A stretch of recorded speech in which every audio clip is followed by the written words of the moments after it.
fanisian-javatra ao amin'ny ati-doha sa fandidiana ny ati-doha. Izay loha hevitra izay no anasako anao amin'izao maraina izao.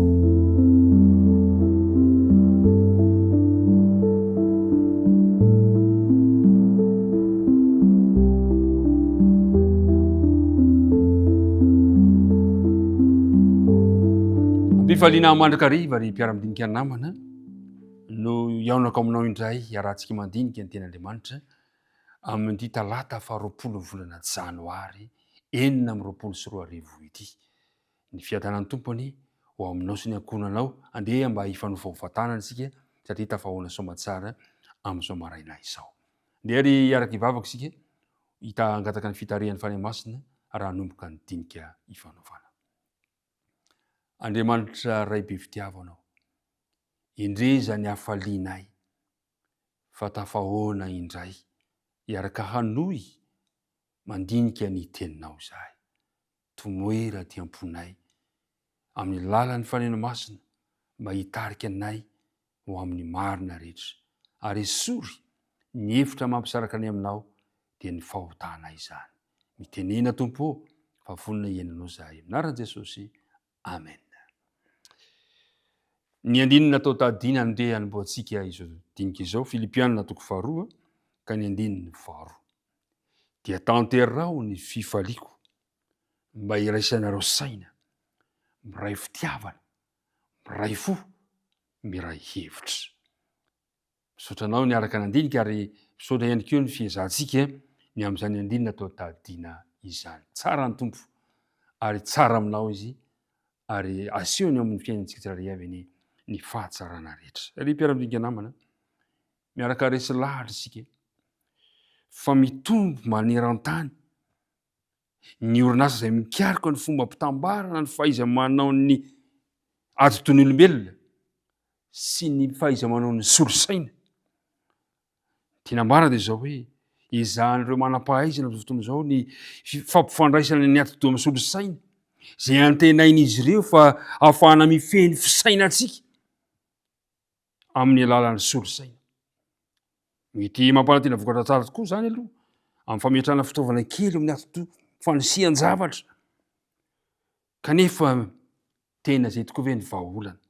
Tena izay ve ny tena mampisy fivoarana eo amin'ity zavatra anankiray?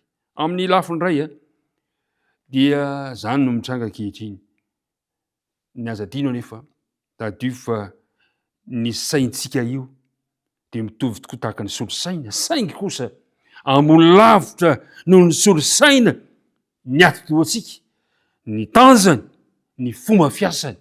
Ary miara-mandinika isika fa avy amin'ny fisainantsika olombelona ihany no ahafahana namorona ireny solosaina ireny, ny zavatra ampidiritsika olombelona ihany no ahafahan'izy ireny manatanteraka izay ampanaovina ho azy.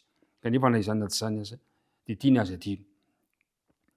Ny zava misimisy eo tsy tapaka manoloana antsika dia mamolavola ny saintsika ary manana hery miasa mangina eo amin'ny fiainantsika izy ireny ary manoritra ny asa ataontsika. Tinambara dia izao, raha milomano anatin'ny ianao vakijery be loatra isika, zany tena eo isika amin'ny fotoana rehetra. Misy aza moa tena io mihitsy ny andro aman'alina tsy miala amin'ny tena, dia izao ny tadio mamela marika amin'ny saintsika ny fomba fisaina n'izao tontolo izao ka manjary mitovy amin'ny fomba fihevitra amin'izy ireo. Isika tsy hoe manaratsy n'ireny toe-javatra ireny isika, tsia ilaitsika ny fivoarana, fa raha toa kosa ozy izy ka milomano anatin'izany be loatra, zay hoe be loatra, zany hoe efa tahaka ny tafiditra tahaka ny ataonao samby kely anankiray, dia ozy hoe mamela marika ao amin'ny saintsika. Izany soa ihany fa ny apôstôly Paoly dia nanentana antsika. Izao no tenin'ny Paoly ao amin'ny Romanina 7 ka ny andininy 5 dia hoy izy hoe fa izay araka ny nofo dia mievitra izay zavatra ny nofo, fa izay araka ny fanahy kosa mievitra ny zavatra ny fanahy. Zany hoe tarihin'ny Paoly isika izany mba handeha araka ny fanahy tahaka an'i Jesosy ka ampifantoka ny saiko, ny sainao, ny saintsika amin'ny zavatra ny fanahy.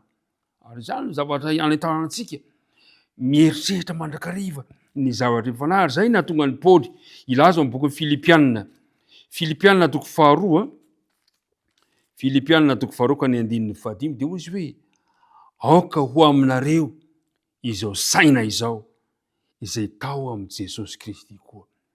Misy saina izay tiantsika mba hananana dia ny sain'i Kristy.